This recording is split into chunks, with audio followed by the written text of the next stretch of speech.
माजी नगरसेवक शंकर पवार यांनी महाराष्ट्र राज्य घरेलू कामगारांच्या मेळाव्याचे आयोजन केले होते।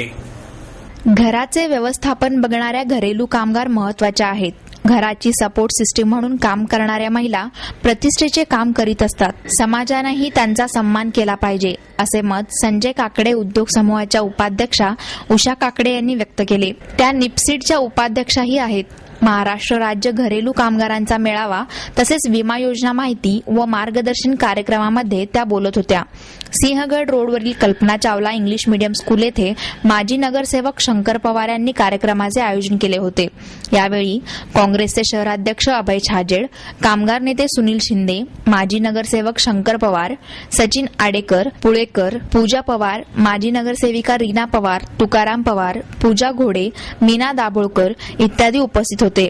काकडे म्हणाल्या, 9 ते 12 वर्षातील पाल्यांसाठी शासनातर्फे ज्या योजना जाहीर करण्यात आल्या आहेत त्या त्यांच्यापर्यंत पोहोचवणे गरजेचे आहे। त्यासाठी कोणत्याही प्रकारची मदत लागल्यास आपण त्यासाठी सदैव प्रयत्नशील राहू असेही काकडे म्हणाल्या। मला असं वाटतं तुम्ही सकाळी जे बाहेर पडता ते रात्री तुम्ही तुमच्या घरी जाता। पूर्ण दिवसभर कष्ट करून परत घरी जाऊन नवऱ्याचं बघायचं, मुलांचं बघायचं, सगळ्या गोष्टींचं बघावंच लागतं। एक महिला म्हटल्यानंतर या सगळ्या गोष्टी आपोआपच येतात। किती मोठं झालं तरी ह्या गोष्टीचं कर्तव्य आपण विसरू शकत नाही। आज माझ्या घरी सुद्धा बऱ्याच कामवाले असतात, कोणाचे मिस्टर त्रास देत असतात, कोणाचं काही असं छोट्या छोट्या गोष्टी बऱ्याच असतात, पण त्याच्यातून सुद्धा तुम्ही घरचं सगळं टेन्शन बाजूला ठेवून आज आमच्यासाठी दिवसभर काम करता। आम्हाला खरंच या गोष्टीचं कौतुक आणि आनंद आहे। जरी आम्ही तुम्हाला पगार देत असेल, पैसे देत असेल, तरी ही गोष्ट सोपी नाहीये। मला असं वाटतं जसं शंकर पवार साहेब आता म्हणाले की तुम्ही या सर्व गोष्टींचा लाभ करून घ्यायला पाहिजे, जे शासनाकडून अनुदान वगैरे मिळतं। अशा गोष्टीमध्ये तुम्हाला कुठल्याही ह्याच्यामध्ये आमची मदत लागली तरी आम्ही कायम तुमच्यासाठी उभे आहोत। कुठलीही गोष्ट असेल, फक्त शासनाचीच नाही तर तुमच्या स्वतःची काही पर्सनल गोष्ट असेल आणि तुम्ही शंकर पवार साहेबांना सांगितलं, त्यांनी आमच्याकडे त्या बाजू आणून मांडल्या तर आम्ही नक्कीच जेवढं आमच्याकडून होईल तेवढा प्रयत्न करू।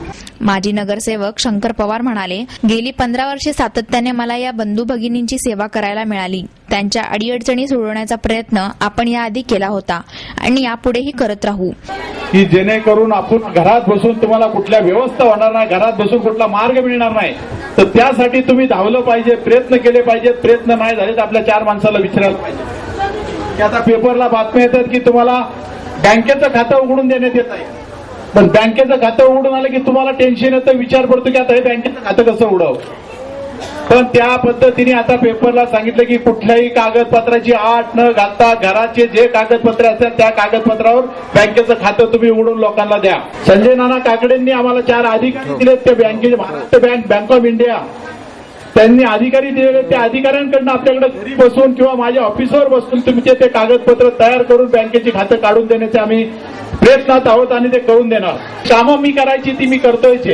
त्यामुळे मला इलेक्शन हारलं, निवडून आलं नसलं तरी मला कुठलाही त्याच्यात दुःख कुठलंही हे नाही, कारण जेणेकरून ज्या परिस्थितीत माझ्या लोकांना आनंद मिळतो, ज्या लोकांची माझ्याकडे कामं होत्यात त्यासाठी मी धावून मी कामं करतो की पहिल्यापासून ज्या पद्धतीने जी कामं केल्यात त्या कामासाठी सर्वला माहिती आहे की शंकर पवार हाकेच्या आजनावरती असून आपल्याला सगळी कामं केलेली आहेत।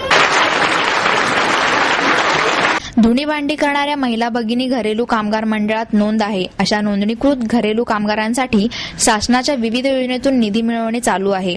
हे लाभ कसे मिळवून घ्यावेत याबाबत सविस्तर माहिती आणि मार्गदर्शन कामगार नेते सुनील शिंदे यांनी केले। त्या कामगारांना मिळतं, पीएमसीच्या कामगारांना बोनस मिळतो, एसटीच्या कामगारांना पगारवाढ मिळते, कंपनीच्या कामगारांमध्ये करार होता, पगारवाढ होते, कारण त्यांच्यासाठी कायदा आहे।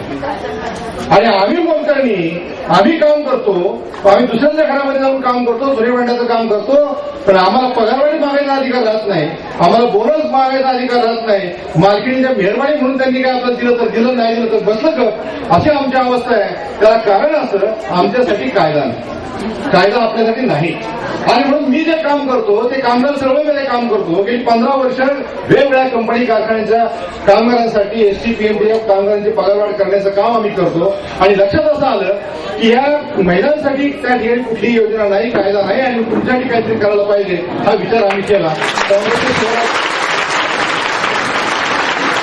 महिलांसाठी काहीतरी करायला पाहिजे. जसं वेगवेगळ्या कामगारांसाठी आपण काहीतरी केलं तसं महिला मोलकरी ज्या आहेत त्यांच्यासाठी आपल्याला काहीतरी करावं लागेल. आणि म्हणजे ही दखल काँग्रेस पक्षाच्या अध्यक्ष सोनिया गांधींनी घेतली आणि त्यांनी या राज्याचे मुख्यमंत्री आदरणीय पृथ्वीराज बाबा चव्हाण यांना एक आदेश दिला आणि त्यांना सांगितलं की या महिलांसाठी एक मंडळ तयार करावं. आणि म्हणून तुमच्या इतिहास या देशाच्या इतिहासामध्ये मोलकरीच्या आयुष्यामध्ये सुवर्ण अक्षराने लिहावं असा क्षण आला आणि त्याच्यामध्ये महाराष्ट्र राज्य घरेलू कामगार कल्याण मंडळाची स्थापना झाली.